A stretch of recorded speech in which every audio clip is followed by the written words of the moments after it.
My father, a retired admiral, barred me from my own sister's wedding, calling me a traitor. My sister wrote disgrace on my invitation. They thought they had destroyed me 6 years ago.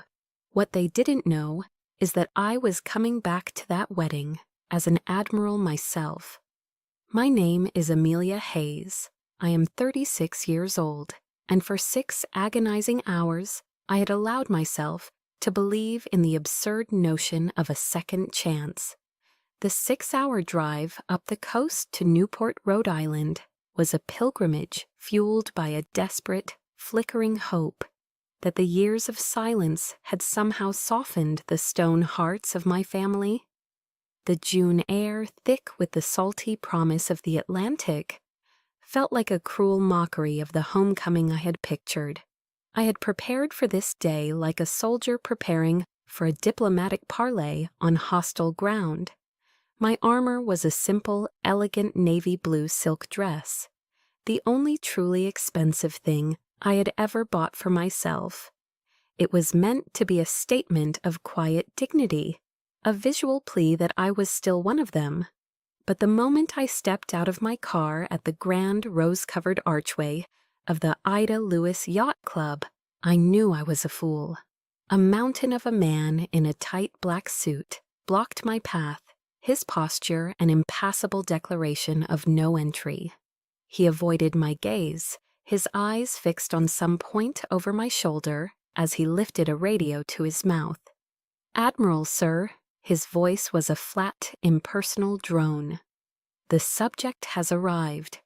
The static that followed was a sound I knew well from my years in the Navy. The charged pause before a command is given. It stretched for an eternity, sucking the very air from my lungs. Then the voice of my father, Admiral Arthur Hayes, crackled through the speaker. It was a voice I once associated with strength and honor, but now it was just a rasp, as sharp and cold as shrapnel. "I've made my position clear. This family does not harbor traitors. Do not let it take a single step past that gate. Is that understood?" It. He had called me it.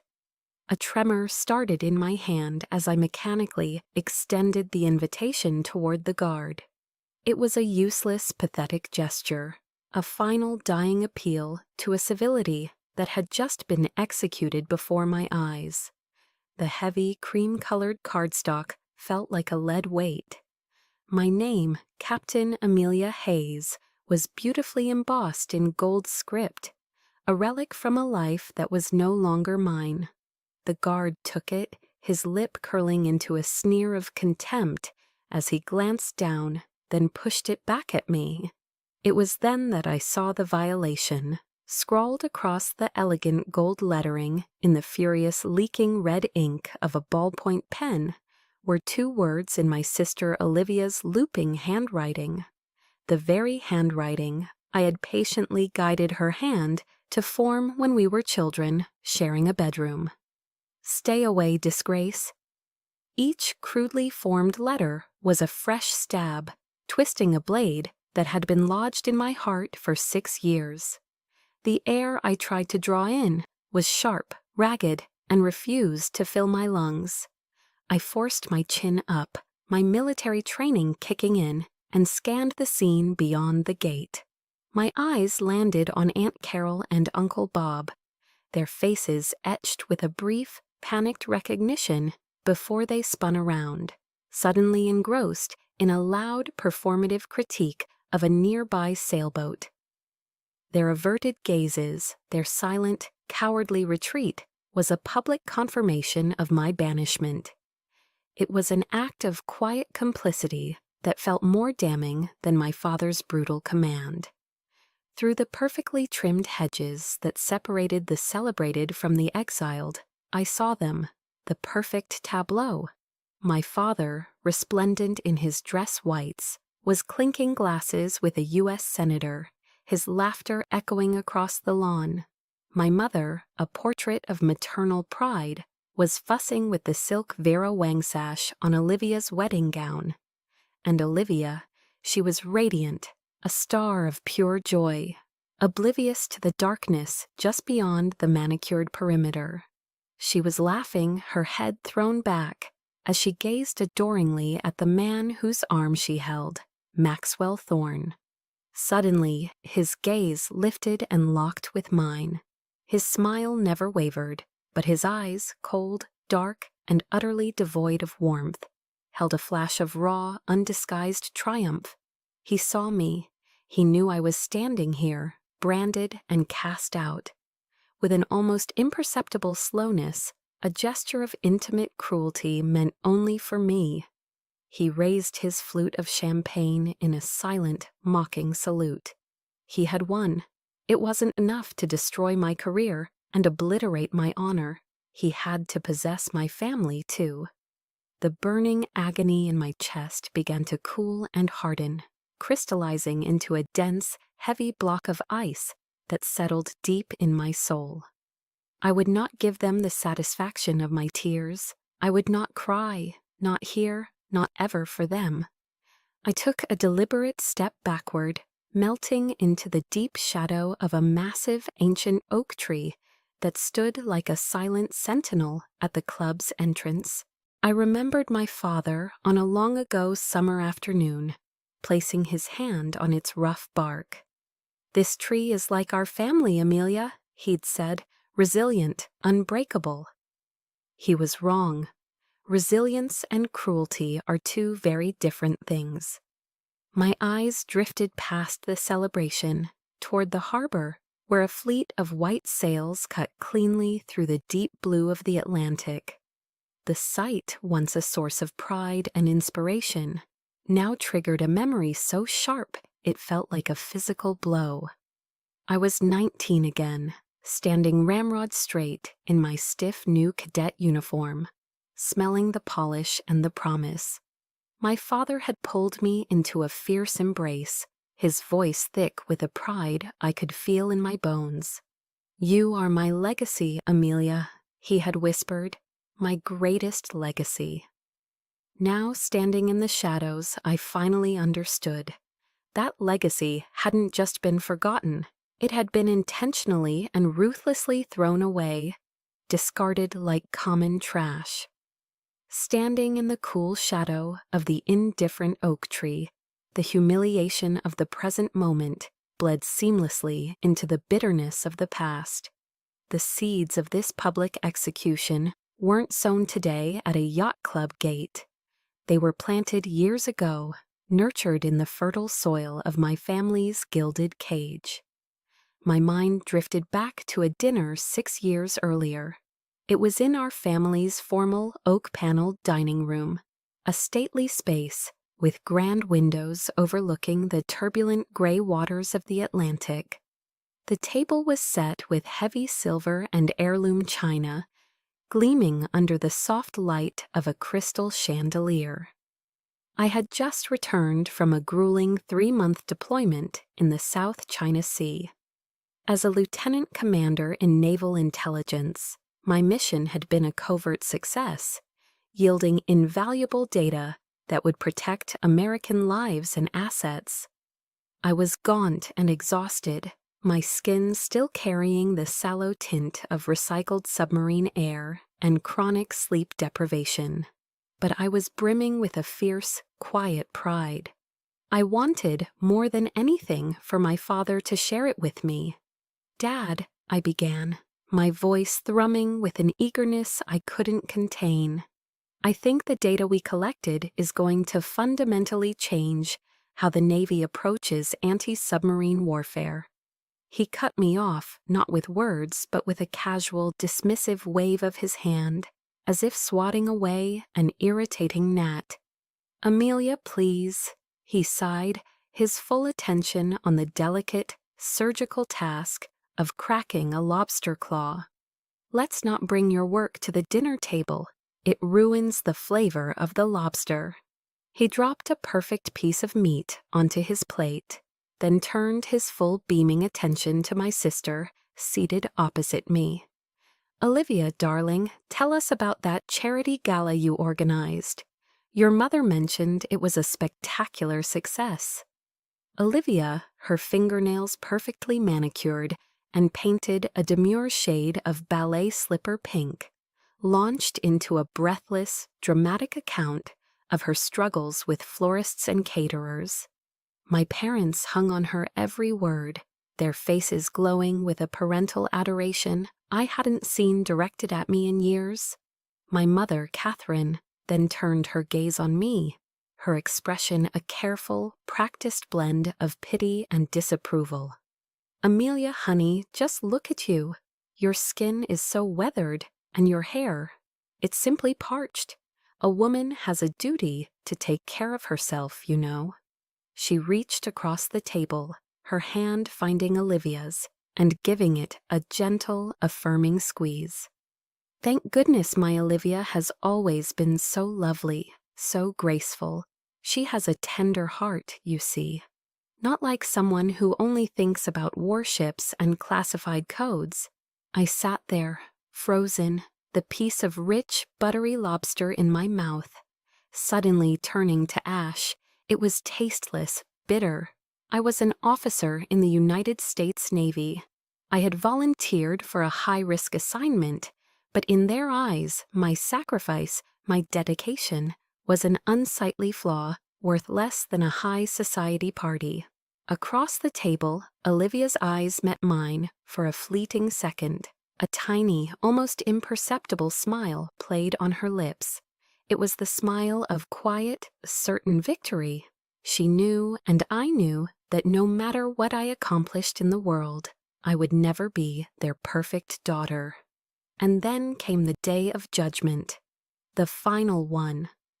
After I was formally accused of treason and faced with a court-martial, I came home. I was desperate, searching for a single ally, a flicker of belief in the family that was supposed to be my bedrock. I found them in the library, a room that always smelled of old leather and lemon polish, its walls lined with the stoic, painted faces of generations of Hayes men in their naval uniforms. My father wouldn't even look at me.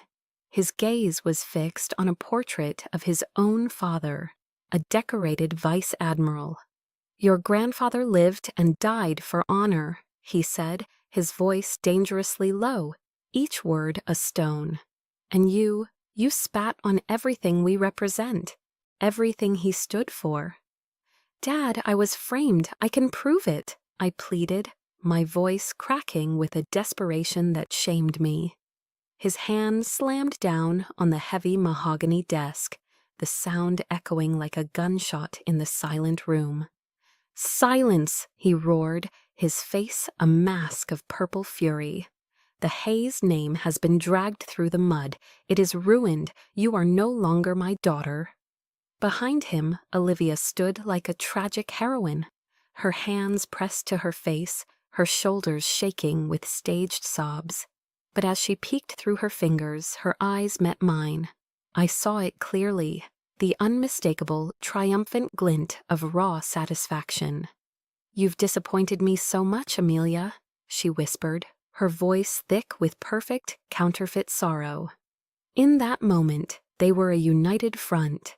They had built a fortress of judgment with the stones of their own prejudice and fear, and I was left outside, alone in the freezing cold. The ache of that memory was still a physical presence, a phantom limb of pain. They had been my judge, jury, and executioner, convicting me without a trial, all to protect the pristine public image of our family name. I had been sacrificed on the altar of their reputation. Have you ever been there? Have you ever given everything you had to a dream, to a duty, only to have the people who should have been your greatest champions become your harshest critics? To have your worth measured not by your character or your accomplishments, but by how well you fit into the box they built for you? That's the question that hung in the air as I stood there under the shelter of that great oak. It was the answer to my own silent question. After all of this, why did I come back here? The truth rose from the icy depths of my soul, clear and absolute. I didn't come back seeking their approval. I came back to take back my life. And that war, I realized, didn't start today.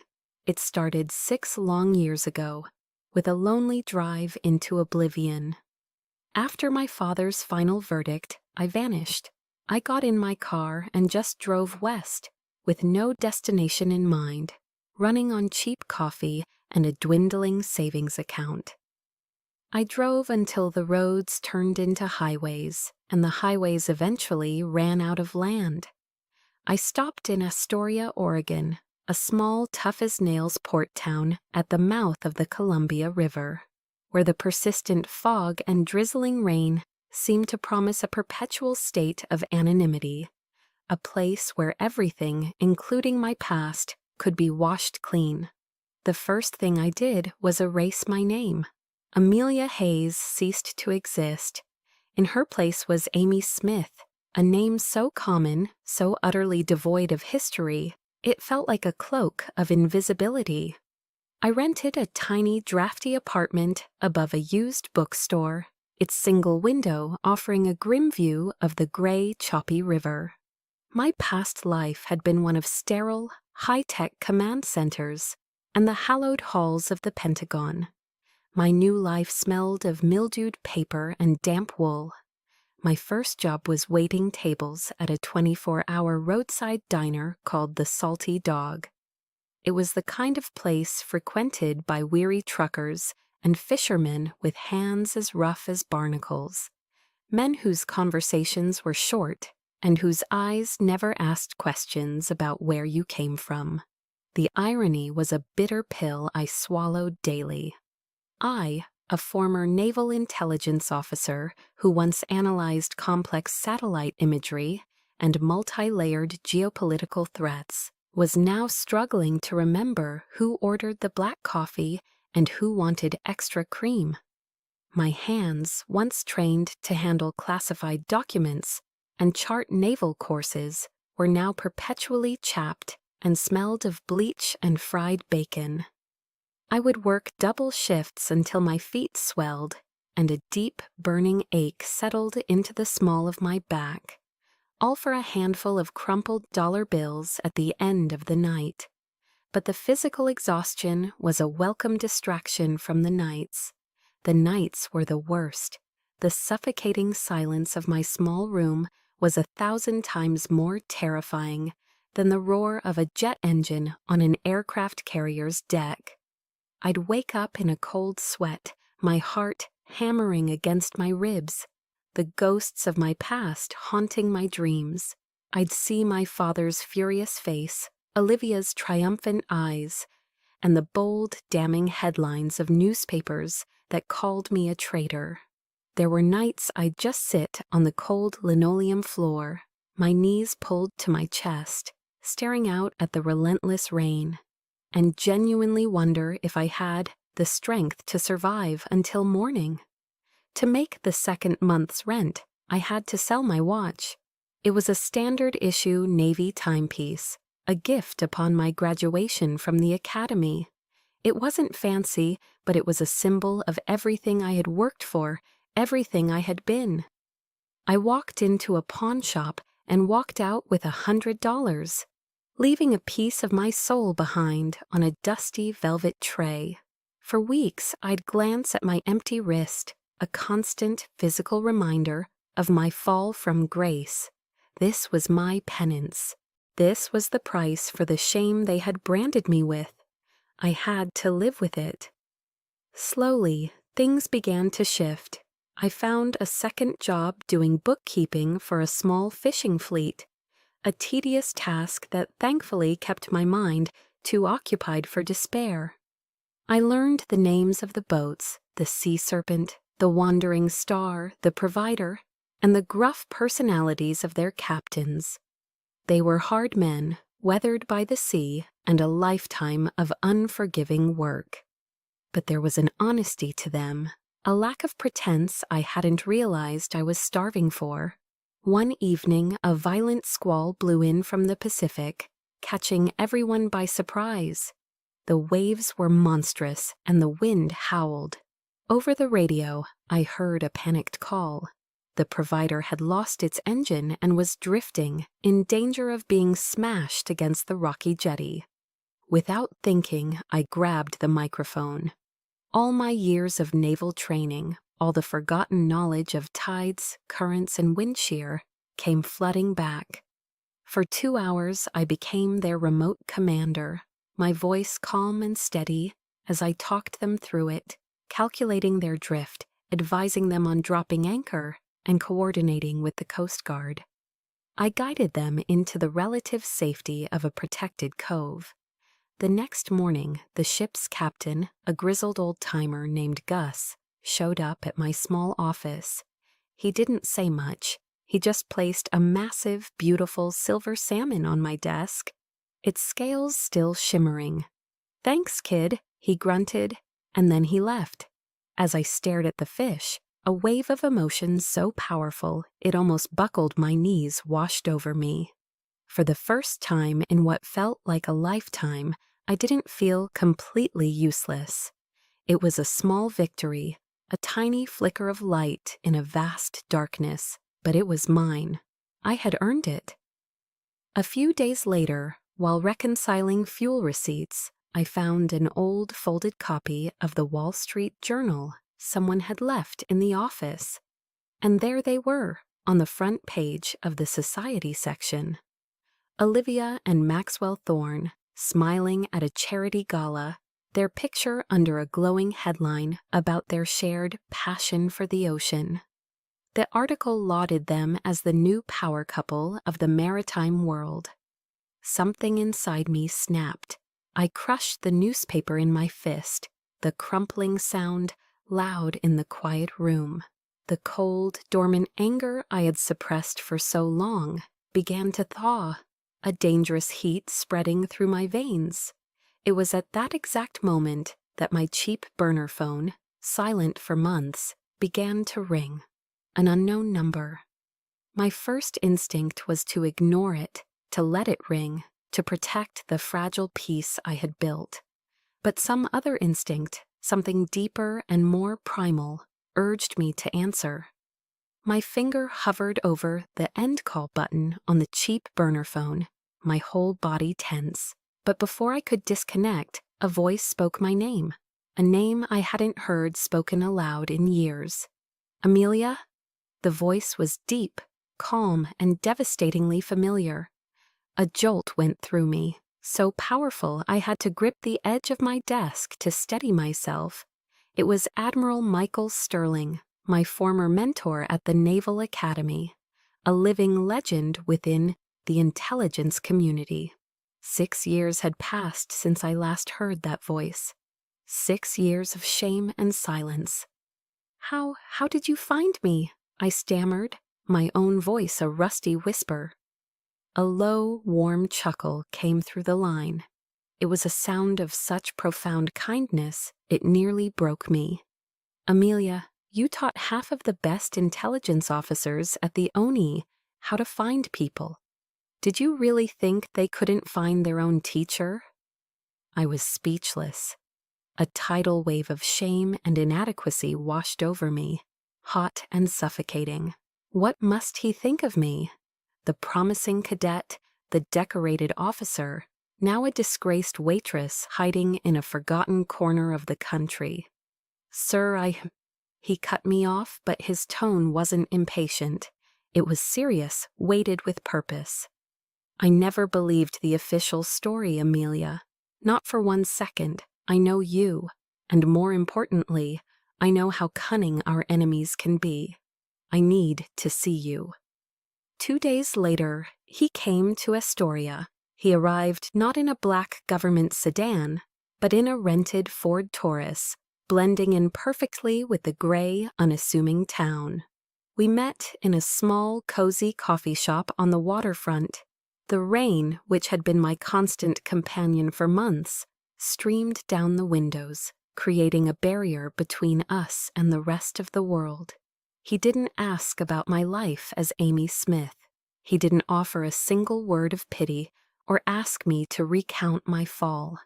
There was no judgment in his eyes, only the same sharp, assessing intelligence I remembered so well. He simply slid a thick, unmarked manila folder across the small wooden table. "The Navy is putting together a new off-the-books unit," he said, his voice low.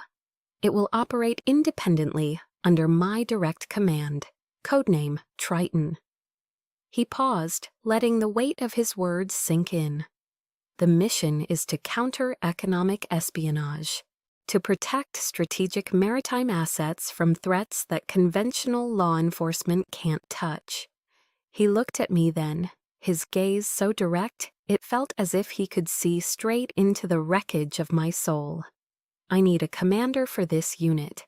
I need someone with nothing left to lose, someone who understands the darkness that lives on the ocean.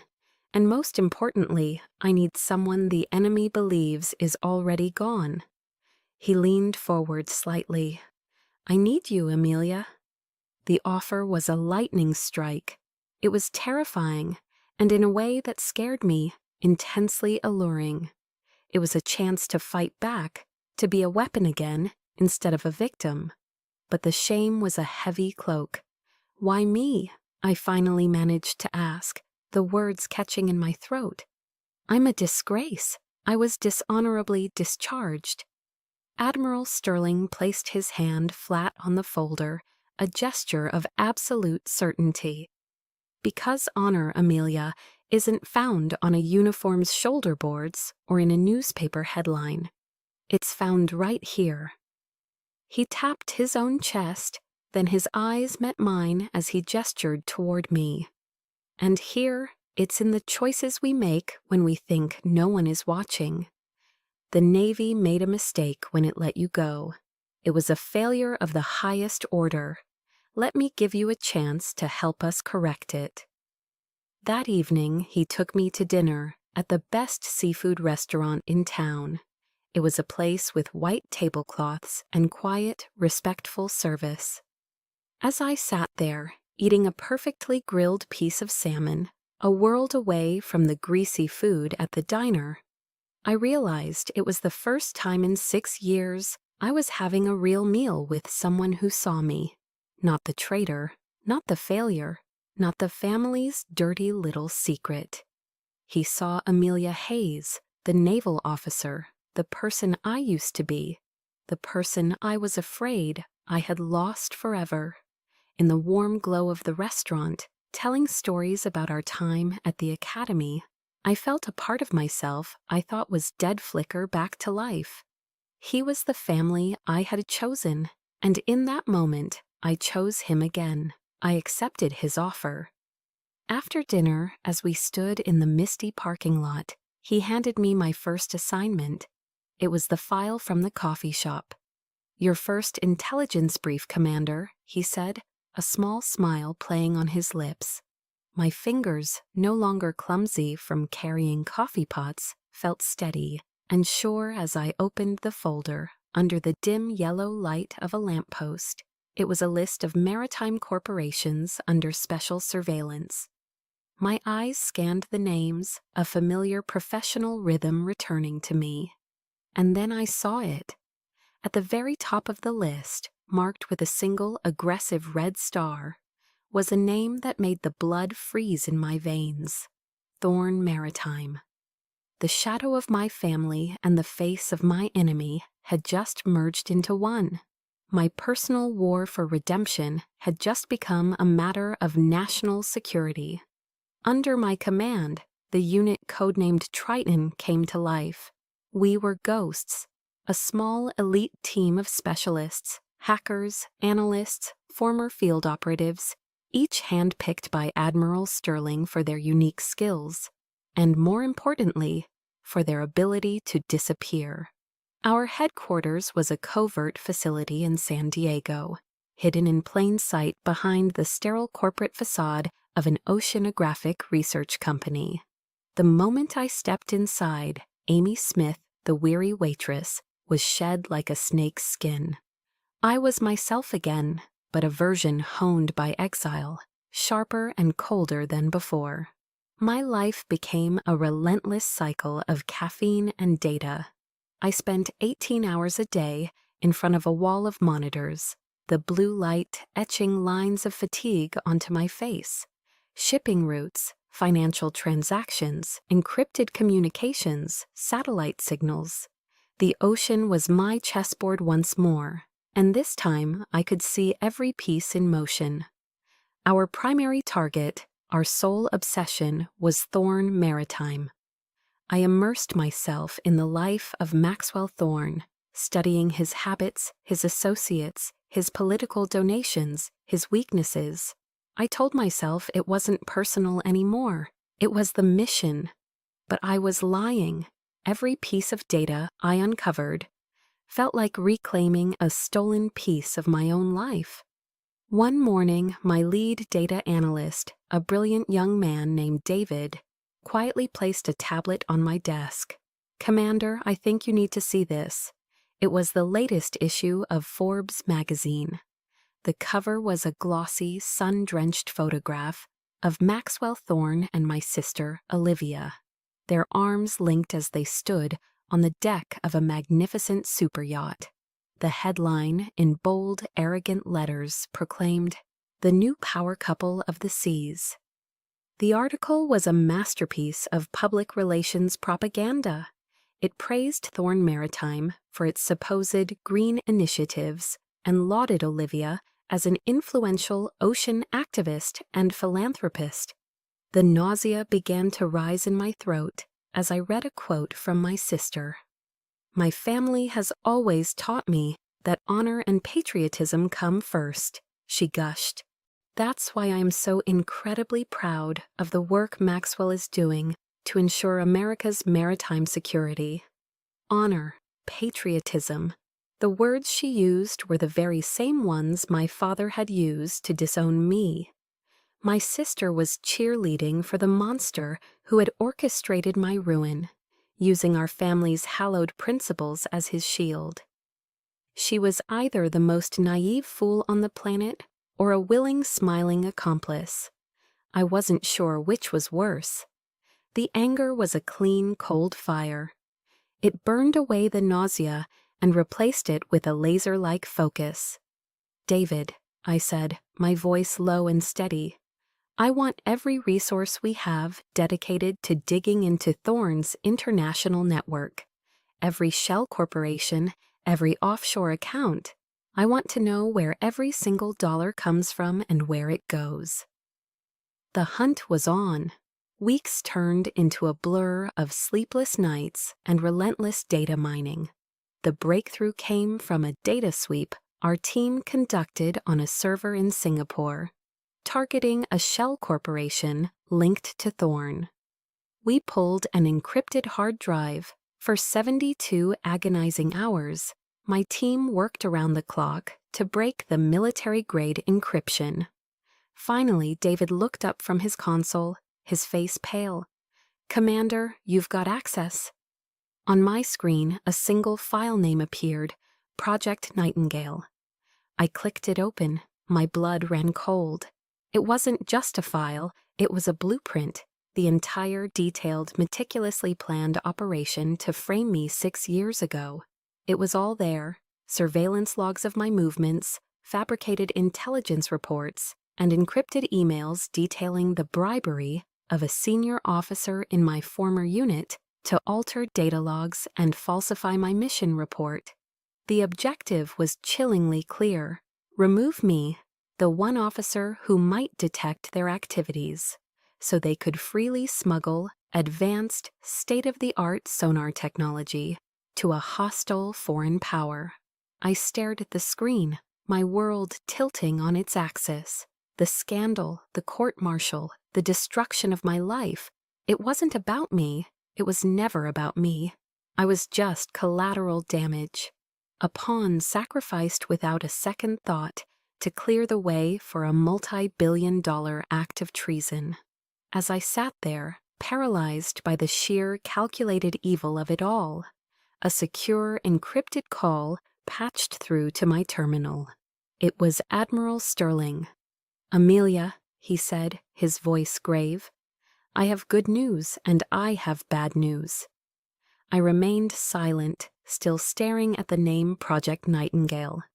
The good news, he continued, is that with what you've just found, we have more than enough evidence to exonerate you completely. We can begin the process immediately. He paused. The bad news. Olivia and Maxwell Thorne just announced their wedding date. They're getting married in Newport at the Ida Lewis Yacht Club. He let that sink in for a moment before delivering the final blow. I received an invitation this morning. Your name wasn't on it. The silence that followed was absolute. In my mind's eye, I saw the overflowing glass of water on the edge of a table, trembling, and with his last words, the final drop had fallen. After Admiral Sterling's final, devastating words, I terminated the secure call without a reply.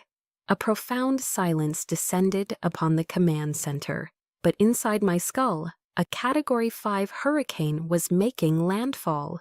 I rose from my chair, my movements unnervingly precise, and walked past the questioning eyes of my team, heading straight for the facility's small utilitarian gym. I didn't bother to change. I stepped onto the nearest treadmill, stabbed the speed control until it was at its highest setting, and I began to run. The machine's mechanical whine escalated into a furious roar, a desperate, grinding sound that became the soundtrack to my unraveling. I ran, my sensible dress shoes pounding a clumsy, jarring rhythm against the rapidly moving belt.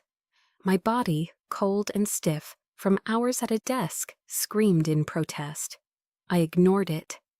I ran until my lungs felt like they were being scoured with hot sand, until my leg muscles began to seize and tremble uncontrollably, until sweat poured from my hairline, stinging my eyes and soaking the silk collar of my dress. For 6 long years I had held my breath. I had swallowed every insult, every condescending glance, every quiet, soul-crushing act of betrayal. I had accepted my exile as a penance. I had told myself that my stoic silence was a form of strength, a way to preserve the last tattered shreds of my dignity. What a pathetic lie. My silence wasn't strength, it was cowardice. It was a green light, a silent endorsement of their fiction. My silence had allowed them to win. It had watered the goddamned flowers on the altar where they had sacrificed me. It had paved the path my sister would now walk down, a path built directly over the rubble of my life. The roar of the treadmill was deafening, but a single crystalline thought cut through the noise, sharp and clear and absolute. No, more. My hand shot out and slammed the emergency stop button. The belt lurched to a violent halt, nearly throwing me to the floor. I stood there, bent over, hands on my knees, gasping for air that wouldn't come, my body shaking with a volatile cocktail of exhaustion and pure, unadulterated rage. I finally straightened up and met my own gaze in the large wall-mounted mirror. The woman staring back was a ghost. Her face was ashen, her professional hair disheveled, and her eyes were haunted, shadowed with 6 years of unspeakable pain. But as I watched, something new flickered to life in their depths. Not a spark, a pilot light, the kind that precedes an explosion. In that instant of stark, sweat-drenched clarity, I saw the truth. I was not Amy Smith, the invisible waitress from the edge of the world.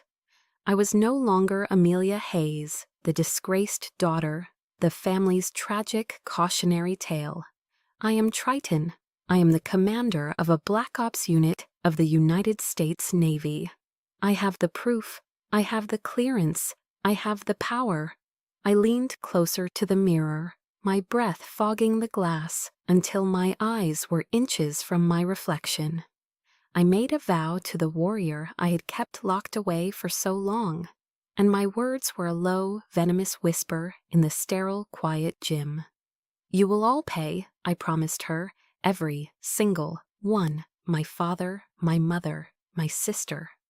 A cold, predatory smile I didn't recognize touched my lips. And especially you, Maxwell Thorne. I'm not just going to take back my name. I'm going to dismantle your empire, and I am going to make you and my family watch it burn. I turned and walked back to the command center, my stride now imbued with a lethal purpose. David looked up as I entered, his face a mask of concern. "Commander, are you okay?" I sat down in my command chair. My voice, when I spoke, was completely devoid of emotion. It was calm, it was controlled, it was terrifying. "David, get me Admiral Sterling on the secure line, maximum encryption." When the Admiral's familiar voice came through the speaker, I dispensed with all protocol. "Admiral, proceed with my full exoneration and reinstatement, effective immediately." I paused, letting the order hang in the air. "And sir, I'm going to need a summer white service uniform. My measurements are on file. I have a wedding to attend." There was a beat of profound silence on the other end of the line. Then I heard a sound I would never forget. A low, satisfied chuckle. "Understood, Commander. I'll make the arrangements. It's good to have you back." I ended the call and swiveled in my chair to face my team. They were all on their feet, watching me, their expressions a mixture of awe and anticipation. "Listen up," I said, my voice ringing with an authority that felt like coming home. "We have a new directive. Mission codename, Homecoming, primary objective, the Ida Lewis Yacht Club, Newport, Rhode Island." I leaned forward, my eyes locking with each of theirs.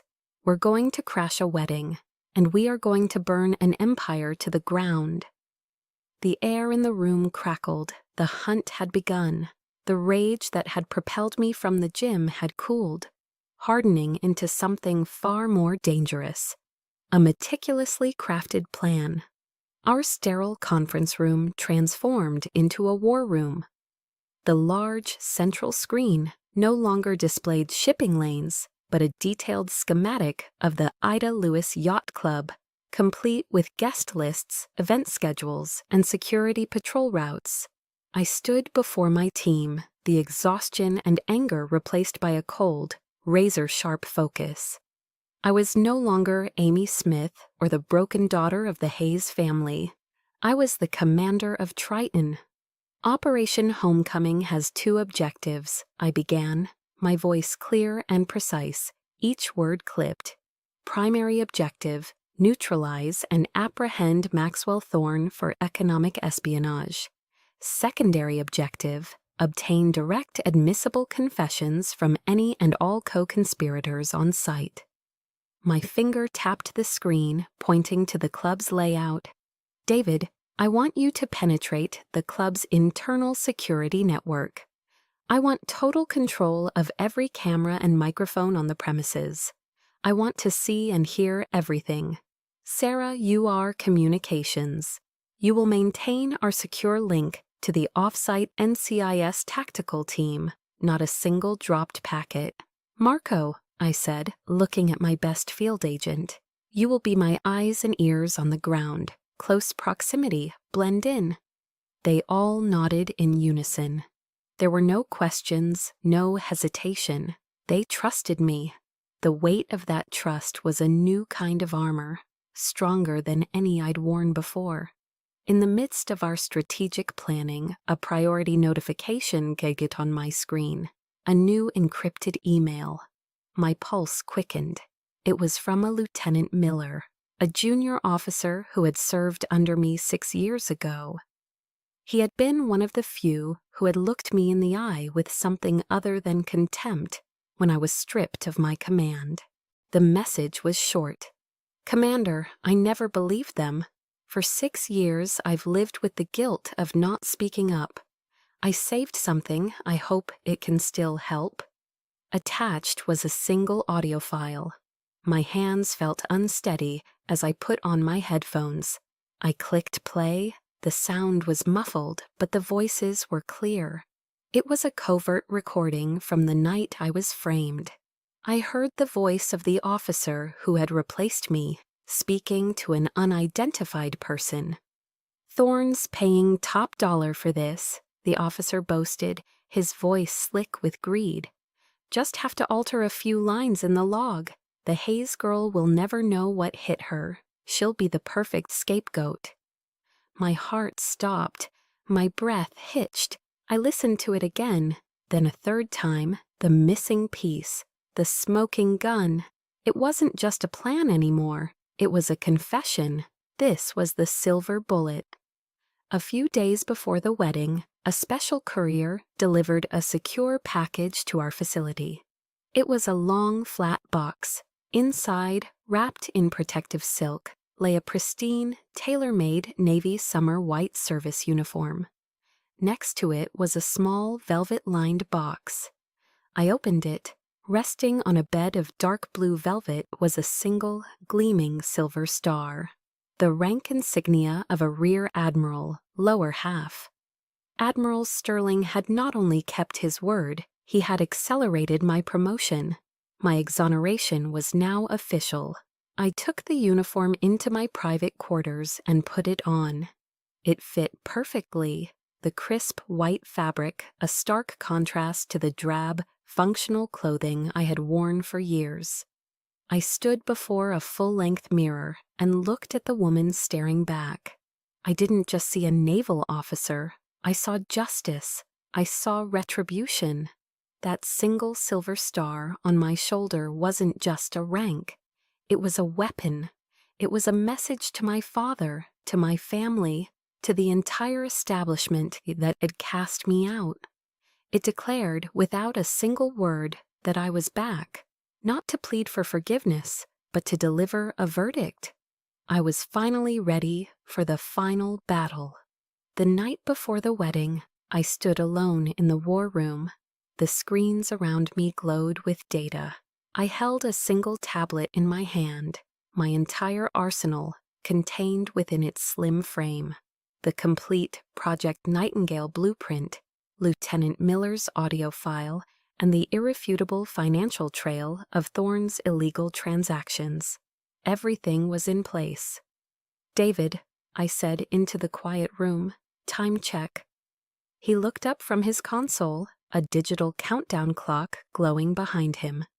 "T-minus 24 hours, Commander." I gave a single sharp nod. "Good. Operation Homecoming is a go." I turned away from the screens and walked toward my quarters, where the brilliant white uniform hung, waiting. Tomorrow I was going home. The soft, elegant strains of a Viennese waltz snagged, stuttered, and died. In the opulent ballroom of the Ida Lewis Yacht Club, 100 private conversations evaporated at once. Champagne flutes paused halfway to lips. Laughter caught in throats.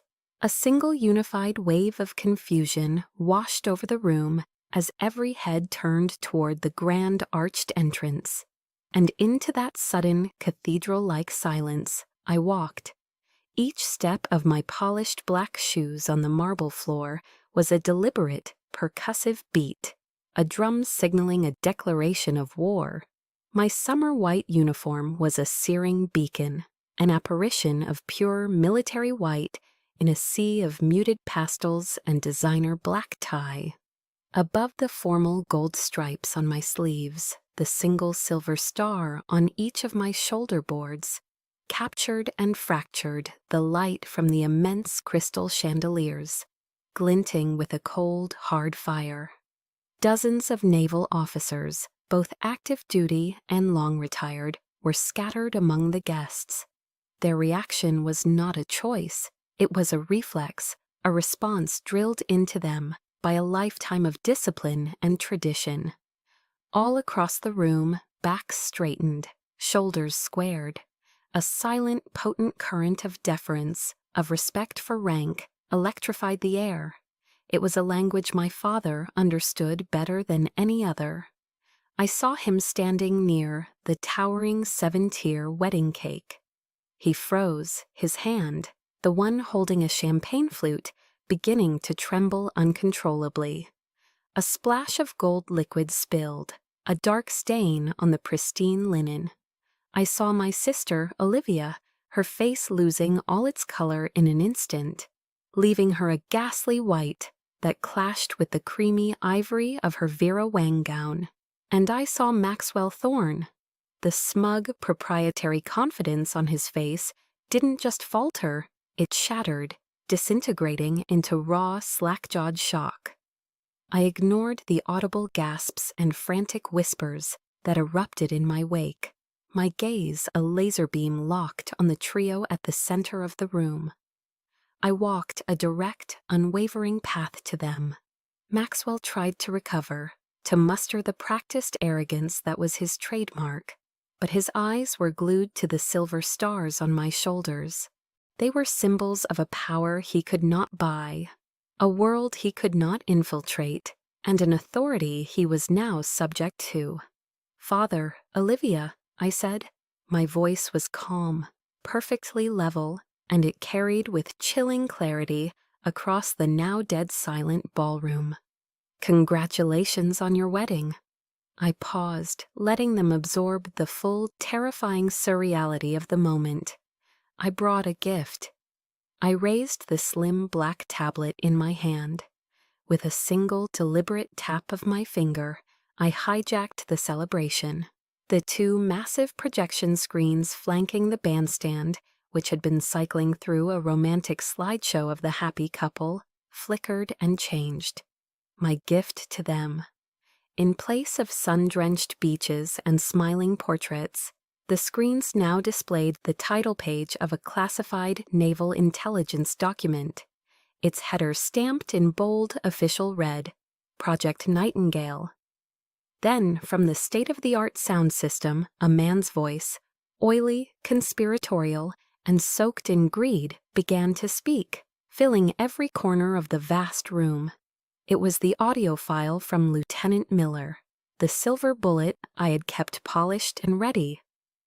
"Thorne's paying top dollar for this," the voice boasted. "Just have to alter a few lines in the log. The Hayes girl will never know what hit her." A collective, horrified gasp sucked the air from the ballroom. Thorne's powerful business partners and political allies, men who had been laughing with him moments before, began to instinctively, almost comically, take small steps away from him, creating a visible quarantine zone of distrust. "Amelia, you're insane," Olivia shrieked, her voice a thin, desperate wire of sound. It was a pathetic attempt to rewrite the scene, to paint me as the villain. "You're just doing this because you're jealous."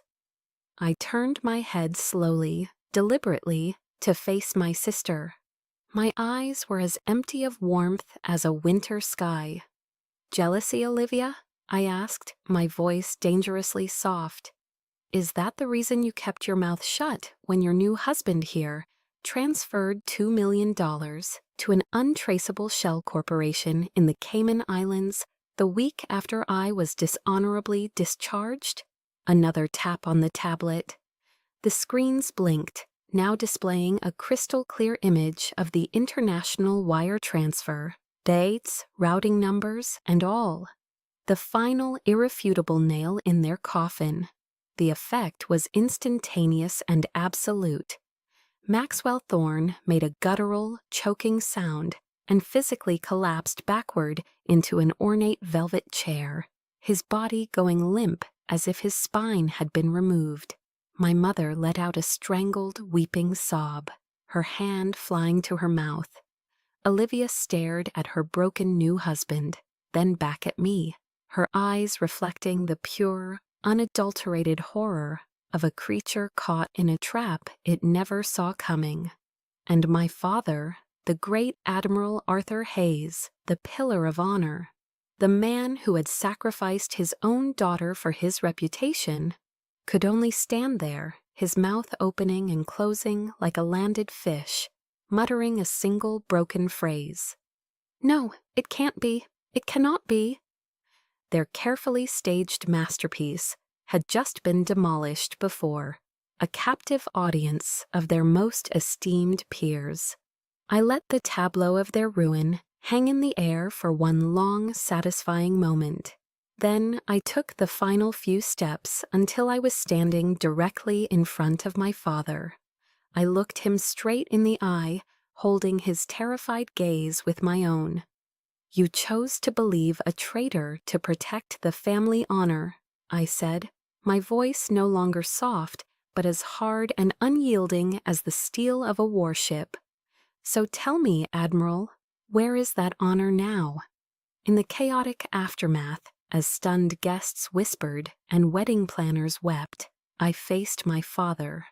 The great Admiral Arthur Hayes couldn't meet my eyes. His gaze darted around the ruined ballroom, anywhere but at me, as he mumbled brokenly about honor and legacy. I cut him off, my voice flat, devoid of the anger that had fueled me for years. It was replaced by a chilling clarity. "Honor isn't what people say about you at cocktail parties, Father. It's what you do when you think no one is watching." I took a step closer. "You watched your daughter being falsely accused, and you chose to turn your back on her to protect a business interest, a glittering facade. That isn't honor, that's cowardice." For the first time in my life, I saw the invincible Admiral look small, pathetic. The carefully constructed edifice of his authority had crumbled, leaving behind only a frightened old man. I thought it was for the best," he stammered. "Best for whom?" I pressed, my question a clinical strike. "For you or for Maxwell Thorne?" The question hung in the air between us, an epitaph for our relationship. He had no answer. I turned away from him and faced my mother and Olivia. My mother was sobbing, a string of incoherent apologies spilling from her lips. "Amelia, I'm so sorry. I never knew." But Olivia was different. In the throes of her desperation, the raw, ugly truth finally erupted. "Yes, I knew," she shrieked, her voice tearing through the room. Tears streaked her expensive makeup, carving grotesque paths down her cheeks. "I knew he wasn't perfect, but he gave me everything. He saw me." Her attention snapped to me, her face contorted with a lifetime of resentment. "And you always had everything without even trying. You were the star of the academy, Dad's pride and joy, the brilliant officer. You were the sun, and I was just your shadow. I hated living in your shadow." Her confession didn't hurt me. 6 years ago, it would have shattered me. Now it was just pathetic. A profound, bottomless pity washed over me. "That shadow, Olivia?" I said, my voice quiet but firm. "Do you have any idea what lived in that shadow? For 6 years, I battled a depression so severe that some nights I considered ending it all. Your silence, your jealousy, that was the undertow that nearly drowned me. You can have your life, Olivia. You were always welcome to it, but you never had the right to destroy mine." Suddenly, a new kind of chaos erupted. Seeing his last pawn fall, Maxwell Thorne scrambled to his feet, trying to salvage something from the wreckage. He approached me, his voice a low, conspiratorial hiss. "All right, you win. You've made your point. What do you want? Money? A stake in the company? We can make a deal. Let's not make this any worse than it has to be." He didn't know that Marco, my operative, was standing just a few feet away. A directional microphone, disguised as a cell phone, pointed directly at us. I played along, feigning consideration. "A deal? Tell me, Maxwell, just how much did you pay that officer to ruin my life?" A smug reptilian smile spread across his face. He thought he had found my price. "5 million," he whispered. "A bargain for a multi-billion-dollar technology contract. You see, Amelia, everything has a price." "You're right," I said, looking over his shoulder. "And this is yours." On my cue, the ballroom doors burst open. A team of armed NCIS agents, led by a grim-faced Admiral Sterling, swarmed into the room.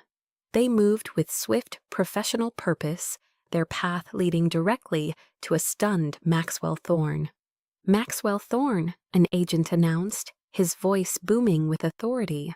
"You are under arrest for economic espionage and conspiracy to obstruct justice." The sharp, metallic click of handcuffs snapping shut was the final sound of my old life ending. As they led him away, a disgraced groom in a tuxedo, the wedding reception officially became a federal crime scene. I stood in the center of the ruined hall, among the overturned chairs and weeping guests. There was no triumphant surge of joy. There was only a vast, hollow emptiness, a profound exhaustion that settled deep in my bones. The war was over, and I was just tired. As I prepared to leave, a small figure approached me hesitantly. It was a young boy, maybe 10 years old, the son of a high-ranking captain I knew. He looked up at me, his eyes wide with awe. "Ma'am, Admiral," he stammered, I want to be brave like you when I grow up." For the first time all night, a genuine, unforced smile touched my lips. I reached up to my uniform and unpinned a small, insignificant ribbon, a simple unit citation. I knelt down to his level and pressed it into his small, outstretched hand. "Be better than brave," I told him softly. "Be good." In that moment, I understood. The Hayes legacy wasn't about portraits in a library. It was about this, a quiet transfer of hope, a new definition of honor. And with that thought, I turned and walked out of the wreckage toward a future I would build for myself. A few weeks after the storm that was Olivia's wedding, I found myself in a quiet, wood-paneled office deep within the Pentagon. It was a formal but private ceremony. There were no cameras, no press, just a handful of high-ranking officials. The Secretary of the Navy officially declared my record cleared, my name exonerated, and my honor restored. Admiral Sterling then stepped forward and presented me with my officer's ceremonial sword, its hilt heavy and familiar in my hand. "Welcome home, Rear Admiral Hayes," he said, his voice filled with a quiet, profound pride. "Thank you, Michael," I replied, using his first name for the very first time. He simply smiled. "It's about time."